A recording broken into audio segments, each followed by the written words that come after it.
खुबा इसे खुबा पाल नुपी पाला ममन मांदोक तवी मरुद स्ट्राइकिंग ओइना अखोइना उबदा मरुद लेरिबा इते सिंगसे बामोन अयामबनी थोइना वाना उदे मोइना हाइबा अखोइना हंगबदा अखोइना ताबदा खंगी थोइदोकना मोइसे सोथना लेत्री बर्मा की लेनरिबा लेकाइगे मियोसिंदुको मानना ले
बामोल शादी में यहोवी कोई थे नरकोदा अदुन तब मोय चौराना ग्रेजुएट का लोरबा मास्टर्स का लोरबा से मी तारा मुकी सांग ले रे हाय मोन हरे युम ले करे येंग नुंगाय कोई मेते ओइना चखेबदा मोयना मेते ओइना लेरमबदु कोई चौथोई मोयना सु नुंगाय जे खितंग फाबा इमुंग अमदा पुसलगा फम सी है ना कम्याम फमी वारी होता याम साले मोगी मेते रोन खितंग खोरब तौरे अहंजिंग नारोल सिंधी खंगदबना यामी अदुबो खंगबसु याम लई हौजिकति याम फजना फगलकपै मोंग द मोहना तमै यामना सोथना नत्रगा मैते रोन से कुकाउ काउना मैते कल्चर गसि करिम खंगदन लेरुबु मतुंगदा मखोइना united Meitei language and cultural development committee हाइना मा लेहरे मसिगि संगमसु सारगा फजना मोय मैते लोन ngang दबे यादे मैते लोन मुतपे यारोय मैते लोन चकर हंगदबनी हाय बसी मोय खलौरे करमाय खलकनो हायगा मैते गी ट्रिप से मतम मरक मक्ता दुम लाकपा मैते नसु दो थवा यावसिन बिरपा अदुगा मोयनसु हेना अवेयरनेस म लाकपदगी सेमबनी हाय अदा मोयना अंजिन हायरे अजि पर्टिकुलरली मरदे मैते इकाइ दा हायर खुदि नते तो अमरापुरा गी मैते कुंगंग मदा हायबनी मरद आलमना अखोगी लाइसंगददी नत्रगा अखोगी उनबम मांदोक्तदी हेक उनबम नमिता मैते रोन ngang दबे यादे मैते रोन ngang दबने हायबा कंपलसरी होइदोने हायबा रूल मा लिकाइन होनो सेमे हायना अमरापुरा गी मैते कुलदा हायरे आलमना सुमायना ngसागी बामो लेकाइ सिमा लेरे फंक्शन मचा खर तौरगा अखोय यामना नुसिनना काइनरई एड्रेस लोनरई मतेंग पांगबा या पांगनी नोयजु मतेंग पांगबा याबो पांगबिरो हायदना अखोय हायनरगा तुंगी नोवा सामा गलाखी मधुगी मथंग दम अखोय चलुबसा अमरापुरा हायदना किलोमीटर 13 मुक मंगलेदगी चलगा मफम ममा लई मधु सिटी मनी अमरापुरा सिटी एदुम कौदी कोई अदु सिटी सिगी मनुंगदा खुन्नमा मितै तारी मसी मोय Paramesh मरोंदा दुदाले hai na kau Dudale village hai Dudale si karino hai na hangkanda thong gi marak ta leba khun hai bani hai thong maning da mamang da leba thong amani gi marak ta leba khun ni hai do pat oi to ba turel masa hoi ge Irawadi turen da ta ki turel masa amagi tor ban da le ho khun si masida chawrak na yum tara hum do ka tangai hore masi madi mai te gi phum ji kya phatre yum tara hum do ji bamon yaude mai te nga tani yum nak tu sabol sem laisram kaisam hai ba khar yahowi suna mukti khoi hangte jamin ro mayang markte gi hangna ba dum yaw na ki adu yum nak kaw bai mung ya hore pa bung ha ke yum nak 사가이 아누마나 것 khoi mai te ni la ko sida ma gi thamoi sida mamai sida mamit sida yamna thawai yaw jo ba enthusiastic oi ba hekta chong jin na kai nom de to janing ba chat ning da ba mayang pulap chang oi sida phamji wari sanin si ga haining budi mamai sida u phangi mana so ni thawai yaw no ui mar ma sa ni la pa to ye mamit tum ira jen ma ui khoi la sida harau ko ki pakhat poi to na adu mai to linga mu de kari ming ko bige ma Chandrakala 버마기 밍디 버마기 밍 아마 레브라 용 시대 톤바 까보나 톤바 밍 Cara nahanim para. Brahma name pure lah. Mana me? Domiat ni ai. Domiat ni. Domate. ima ge isa kya lai bige Mari. mari nupa kya no nupi kya Nupa na ni nupi ni. oh Akum na ara mama kun le ye. bamon khunda Kore pi pi. mayum mai kai pa la bro Pa le. Ani je nupa am sa na de. Je ni pa kang ni. Oh. Ma de lai sa ba do de ni. ima ge chahi se kya subire bai ma ge se Hi si se. Marifu. 80. 포모 아기 봐 Ha. 아두기 마망다 닝ꯊꯧꯒꯤ ꯁꯔꯥꯏꯔꯣꯡꯕꯒꯤ ꯃꯇꯝꯗ ꯐꯥꯕ ꯅꯠꯇꯕ ꯅꯤꯡꯊꯧ ꯃꯆꯥꯅꯨꯄꯤ ꯂꯨꯍꯣꯡꯕꯗ ꯎꯟꯈꯤꯕ ꯑꯎꯟ ꯄꯣꯠ ꯑꯣꯏꯅ ꯆꯠꯄꯁꯨ ꯂꯩ ꯍꯥꯏꯕ ꯑꯗꯨ ꯑꯕꯣꯛꯅ ꯇꯥꯕꯗ ꯀꯔꯤꯅꯦ ꯍꯥꯏꯅ ꯇꯥꯏ Pung da de mo khoi pha rak bani ai na. An sing na hai ma tam ni ro. Rồi sẽ vô rồi cơ. Phia du phia ra là lên nấy vậy. Cũng xin cái gì bộ đấy. Lên đây là qua gì. Sa này chơi cái này rồi mà cái mi su là sa gì anh xin là qua đi tôm này đó. แต่ว่ากันมันอเมริกาแม่จะตาบระไม่ใช่นี่ปะกันว่าพาร์กปฏิยาวบะนิ่งทองในสิ่งหัวลันบะสิ่งยามผู้สุกยามในหัวลับดีผู้บัตรก็มาฆ่าตะกี้ปูรก็มาทักพบปุขัดปังมาปฏิทัดอกปีเกให้บะปุขัดปะทัดอกตะบะอะไรชาวนั่น Hai chục đấy rồi. Anh nó hai ra. Mà phải nó không này đó. Anh nó hai ra con là không đấy đó. Chandrakuma ho ngồi. Chandra Kumar yumnakti yumnak Chúng nó cái không được rồi. yumnakti khang Cốt ra cái không gì. Cốt ra bài xe bắt cốt ra.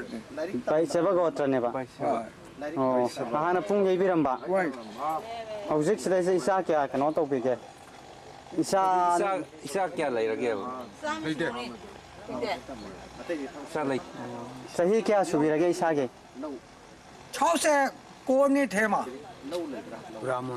kare to bige Chandram yumnak ti kari kuidrom Kuidrom ne sahi kya subira ge isa ge 54 54 oh hojik akoi gi si kano sta mai tai punna kya muk lai bige sigi khun sida amrapura khun se sida yum khaya leba missing kya 드라마가 yum trawa leba 미니 싸움 samaga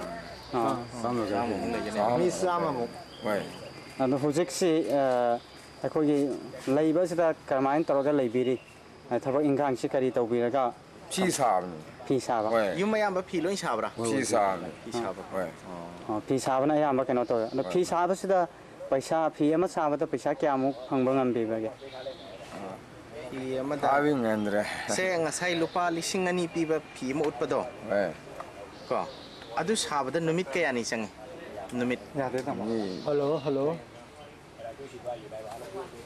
야구 지메다 nanga truk sange ba mga truk chang phi du um to upiu ba nupi gi phanek ne ba 왜 누비지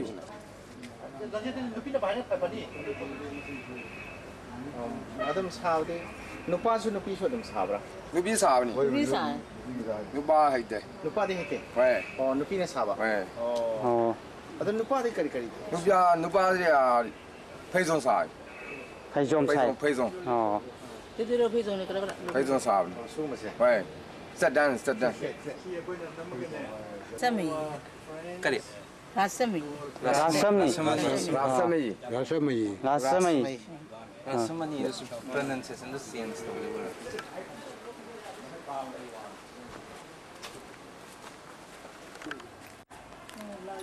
पूर्णचंद्रने ปุณณจันทรา वाय ยุมนักสิคดี युना दिखंगने वाय गोत्र सिंगरी सिंग सुरक हंगिन อ๋อโกตระคังโกตระคดีโกตระนี่ गोत्र पाशब गोत्र อ๋อเขาจะคดีตบวีดี ए रुक जी BC कर लेब योम कर तो อ๋อ मोटो का नहीं रो อ๋อ मोटो का อ๋ออันนู้นจิกสิชาแก่แค่นอตบวีแก सा हम ले นุป้าแก่นุปีแก่นะ नुपा याव जा नुबी सिंग नते นุปีงาตันเนี่ย वाय อิชาดิสฮีสิแก่สุบิระแก सी करी सोगी तरा तरु सावना อ๋ออันอิชากิโอยนะสฮีดิ सा इसा जी सही वाय อิชากิ ए ना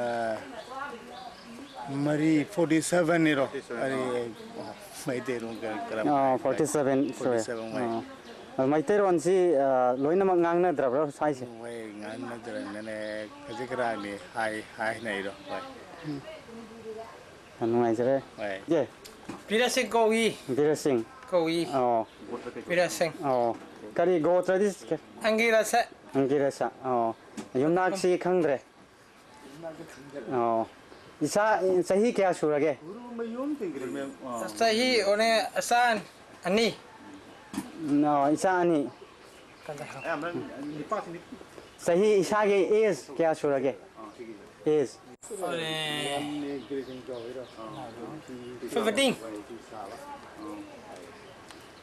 Sahi mga. อ๋อสฮีมังอ่ะอิชากิโอยนะดิ Isa hum. นะ Sahi hum. Ya sahi 50. 50 50. อ๋อคอยสิอิมพาลเอเรียได้กิน 임팔이야. อือฮึ 염나그리 염다이나. ยุมซูอิมพาลได้กินอะไรตัน 임팔이.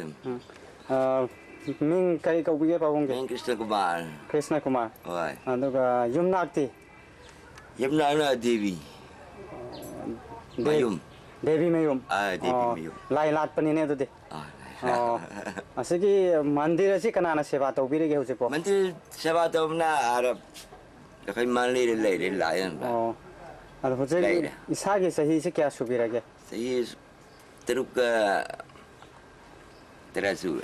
อ๋อหุมพูทะเลสุเร 홈푸드라. อ๋อใช่อันนั้นคืออิสาแก่อันนั้นยุมจะมีแก่ 아 미스를 개할 망가레는. มังงาเลยอัน 망가. นั้นไม่ใช่รอนที่อายังบังงังครับละ 마이세라 망가게. 수블레. อ๋อ 임팔에서 왜 거기 홈링 파이 홈파고에. อ๋อ 그들의 입대는 막저 야오래. 그들은 mấy ngang vi quay cái nào phải chơi vi quay lệ. À tôi có sẽ được dùng cây bám lên mang đi. อ๋อ không rõ. เขาจะcái tàu viết cái simpom tàu viết cái Mà là tháp bậc gì à tháp bậc gì phi yuan thang xem mà. อ๋อพี่ชาวน่ะยามบักกันนะนุปีสิงนะ Ôi. นุป้าสิงที่cái tàu viết cái Nó ba sinh nó vào trong xe su với chú sen lệ này. Chú sen tao lại tao cũng อ๋อ mày bây giờ là quay phăng rồi à. นายเด็กที่กำไมน่ะตำเบรีcái Lại tâm thì anh đi tâm lệ. อันตัวยุ่มกี่กังบูพลักตั้งทบเปียกไปยากกันละ À phải là một thằng này ngay thôi rồi. Ngay thôi rồi. Mà lúc nào sao cũng đi vô lại làm.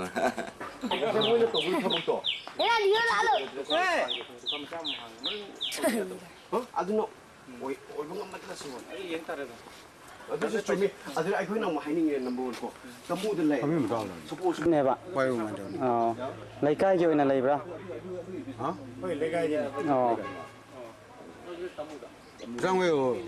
Kari maming kari kawe ba? Masira. Seva tori ba kena? Tor mi tra sai jaban. Sai taban kawe. Ma hogju ji lady. Mandle dale. Mande de le. Ki manak dan. Rangweo ore hanubi o. Hanubi. Magi masa. Maji mas Hanubi macha. Tang tin ni. Ai hamura. Lấy hào ni. Lấy hao ni. Izan lấy hào ni. Isana lấy hao.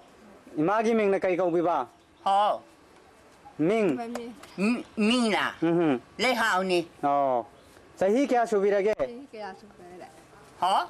सही क्या सब गए रे सही 83. 83. Ang long kan na yadi. Hari ba imong sidira. Si mari leze ko. Matham kha saba yum cha male matham kha ba di maming gi oina ni yam nan na chaung saba na tre. Hanubi do khoi lau ta ki boy khang boy lolap tawi wangang bo khumdre masa ju khar sole thong marum da lotna le. Moi gi imong gi handu ko na ta da sum da piu haina kaur ga wari sai. Awana gi wari yam sarai. Masado khar solap tore meteron yam na chon na ngangi akoina ngangu khangi ma na ngang budi khoi budi kya khangdre sum ba khar thengni aduga al chahi humbudra mar phu surwa han jing marakta mayum pandaba al sei humbudra ri surwa han nupi yam yahoi moje le chana dum le rabani mayum pandum ji chap chana ba mitei phangdaba barma da sum mayum paning daba sina moje maram mani hai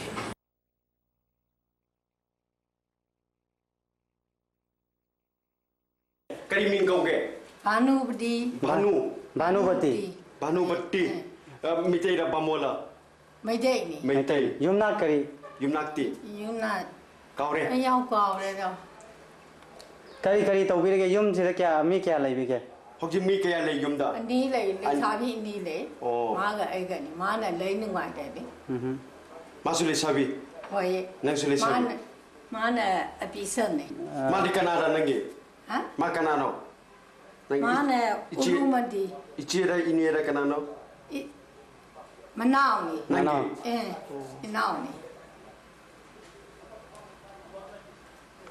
सीख रहे बा अनि आरा अनि ले ने साव रे खुदे थोप रे ले इसे नि मां ना आरा खारो ना ले ने Oh, mana makada leiba. ओ आरा खारो ना ले Ni. सही क्या सुबीर के करी रे Sahi kya सही तरुक Taruka manga, taruka tare. तरे निपान Taruka nipa. ओए हुम्फू निपान को वारो लोन ले बे ले खन ले हनन ngangan de ngang mangam de ओए Mataki. Chume. Sida mitei ke amle. मैं दे सिर ले आरा यूं अनि अहों ले आरा ले khunggang du mati khar ware hari ba khunggang ji nga pharaga long kholaga hingi hare maru oina moi phi macha saraga moi sindum ojei hai adu bo phi chana na ba lang leiba ngamdre maram de lang khar le roga sar ko phi duna ma ge namat to patho yon bu kanda lupa changa da yoladi moi hingmang ngani for example kudam moina adu changa du leibi no leitre maram de ahong bo mel gi phi ajaba Sehum tu phang mana? Adu nama competition jauh pun ngamdre, fee sahab se toh. Ponsi ke mana fee sahab ke hingga pun kunni hai mana? Tapi jauh pun ngamdre na. Adu fee sahab se lebih nam lagi tu betul ke. Toh aga. Hoji si mana kari toh no khang dah na. Lekai ke sing dah mandat turenda, long kalau ke ngah pharaga hingga boleh nari. Macam kaya yang kui hingga tu pun aku khang ngamdre hai hoi. Aku ni juga udah mana hingga bilam bisa lagi. Jadi ibu mayam tu na hyper ori sana. Masih bo atras amal lingkar laga, atraga mayam na sinbi laga, akang bo miem na sinaraga, miem am na lupa lising am tang khai laga, koi mi kuntra manga lising kuntra manga tang piram abadi, koi jing bo yaga draga, si bau khana ki, ada bo paisa yau daba, problem atai suli na bani na, masih matang da koi ni pale orang khana raga su, or mandle de lering da, lana yo na pina raga su, orasi, enom di tau tu bi ade hai na, yam kan khana raga, demi tu da, asak thok ko paisa de koi piram dana laki. Mandalay da yam na puning sing siningai wai ba atop pemapum hamadi नान से खुंगंग लेबा Lun यारचो viewing centre है खंगबा नान से viewing centre है खंगबा फिसा लोनसागी लोइसंग अदुगा लोइसंग लेरिबा मफमसिनी हारिबा मफमसिदैदा लेरिबा फि साबगी संगसे बर्मागी मुंदा मंदलेदा नतना ख्वाइदगी चावबा विविंग सेंटर मनी विविंग सेंटर अचौबा मोइना ममिंग चटपत नतना मसिगे टॉप टॉप पुनंग सिंसिनंगाय मफम मदी मणिपुर का बर्मा का लेनरब मरी से मसिना हौजिक फावबा अहिंग सिंबल अमा ओइना ताइबनी मरमदि मफम सिदा लेरिबा फि साबी सिंगसे चामा चामा मैतैनी अदुगा मैतै ओरिजिननी मसे होजिक मखोइना कोइ मैतैनी मैतैरोन ngangi हाइना चावथोक चद्रबसु असेंबदि मैतैनी अमसुंग मैतैरोन खंगी हाइबसि मखोइना हाइरै कोइनासु खंगी मखोइगी लीडर ओरिबा नुपीसिमक मैतै नुपीनी अदुगा बर्मा ओलबा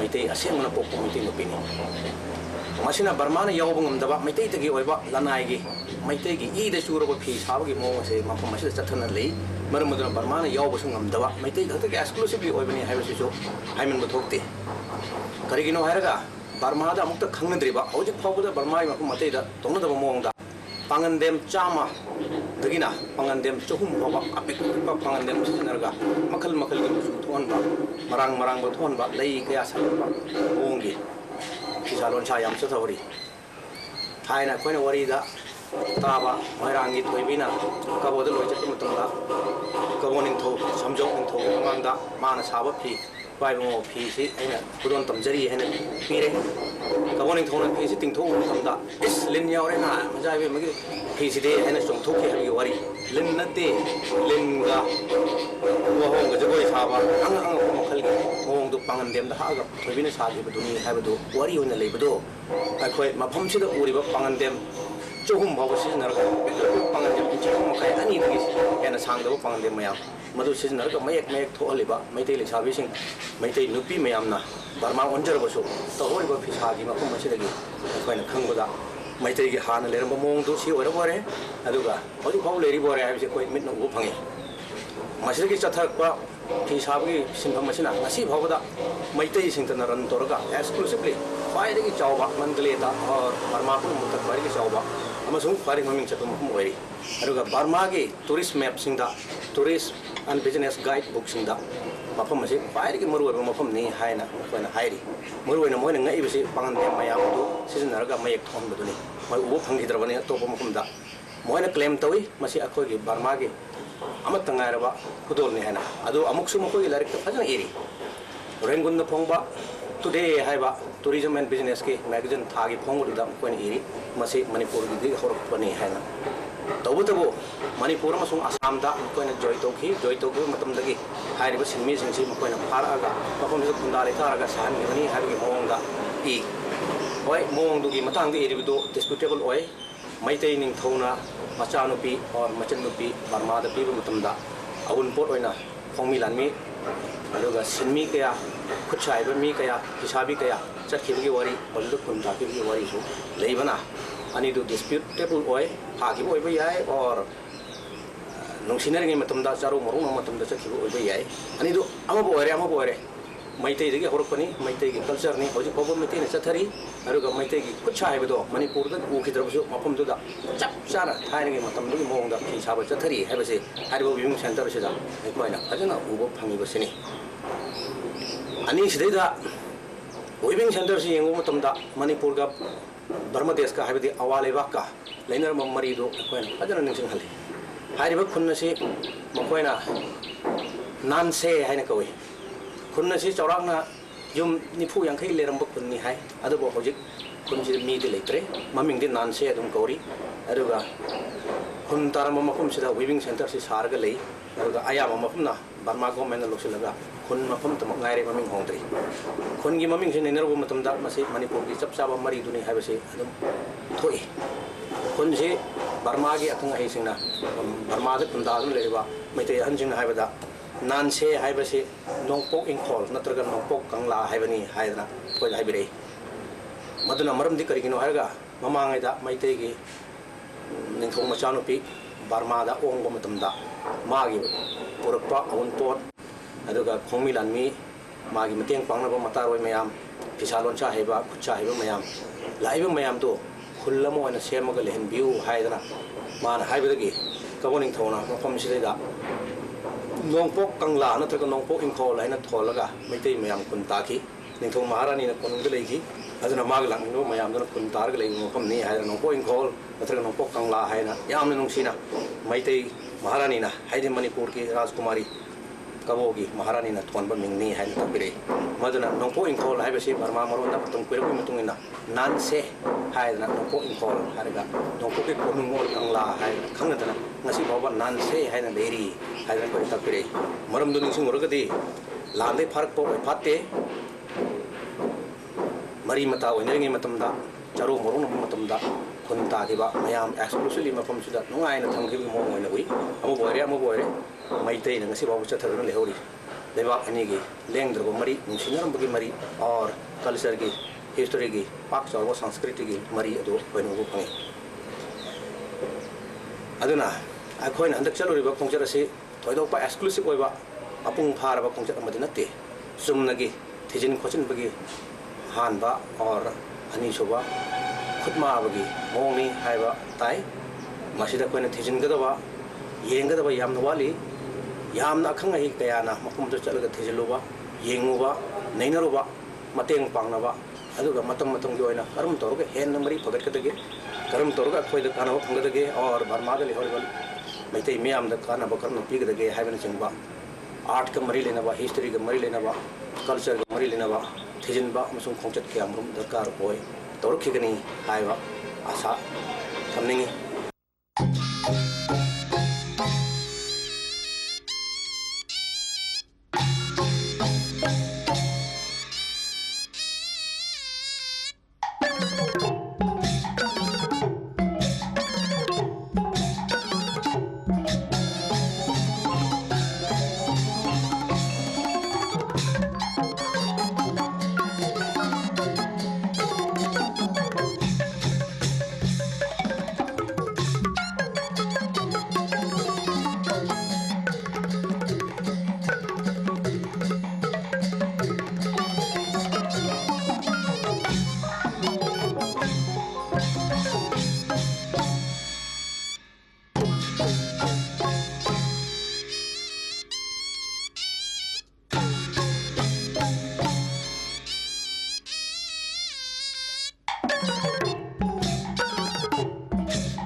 मंडले पैलेस है लेरीबसे निंथौ थिगोना पानु मतंदा कबो के अकोन निंथौ हाइबे तारे सोलिसिंग म चानि पान मरफु तरुक फु तारे दुवाइदा पान थिबा लेयम निंथौ मागी पोनोंने मतम से मणिपुर दा चंद्रकीर्ति महाराज न पानु मतमने हौजिक लेरीबा मंडले कोनु फजबसी अकोइना फॉरेनर म चंगदा डॉलर मंगा लोरगा US डॉलर मंगा लोरगा कोई कल्चरल म्यूजियम मन थमी मसीगी ममांगा बर्मा की कोनों से हिस्ट्री की तुंगिना अमरापुरा दले लेरिबो कोनों से निंथौ अलोंग फयाना सगाइंग दगी होंगा अमरापुरा दा कोनों सेम बनी अमरापुरा दा कोनों सेम अब मतुंग दा कोना थिबो की मतमदा 1967-8 अदुआइदा मंडले कोनों सेमगा मंडले कोनों होंगी बनी मधु किसी ममांगा मंडले की ममांगा अमरापुरा और अमरापुरा की ममांगदी सगाइंग द कुन रमे 1853 के अलोंग फयाना निथौ कुमकारे अदि ममांगा अलोंग फया निथौ मक कुम पाइद्रबसु मान निरुल तोबनी हायना हायबदा अलाबलेते मागी मतमदा और मागी ममांग वरना सगाइंग द कामदो फया टेंपल लेबसी मसमनाक त कुन रमे मसीगी कोनु अहुम मरी सगाइंग और अमरापुरा और मंडले और अवा सुगम मतमसिदनी मैतै निंथौ सिंगा चौराकना तारा मंगा सुबा सेंचुरी दोइदगिना तारा 35 सुबा सेंचुरी स्वाइ फाउदनी कन्ना कंटेक्ट तोमै पतम हिस्ट्री लेबसी मदुगी ममांग याम ममांगदा बर्मा की सेंट्रल बर्मा की पेगानम सुं पेगु गुमदा पगानदा कोनु ओइबो कांगदि ओदोन मैतै कन्ना कंटेक्ट लेरमबगी वारीदि कन्ना याउदे हौजिक हौजिक मंडले कोनुंग लेरिबा थेबो कोनुंग सिटी ब्रिटिश न पाइरो मतुंग द लेब कोनुंग दुनी कोइन उरिबसे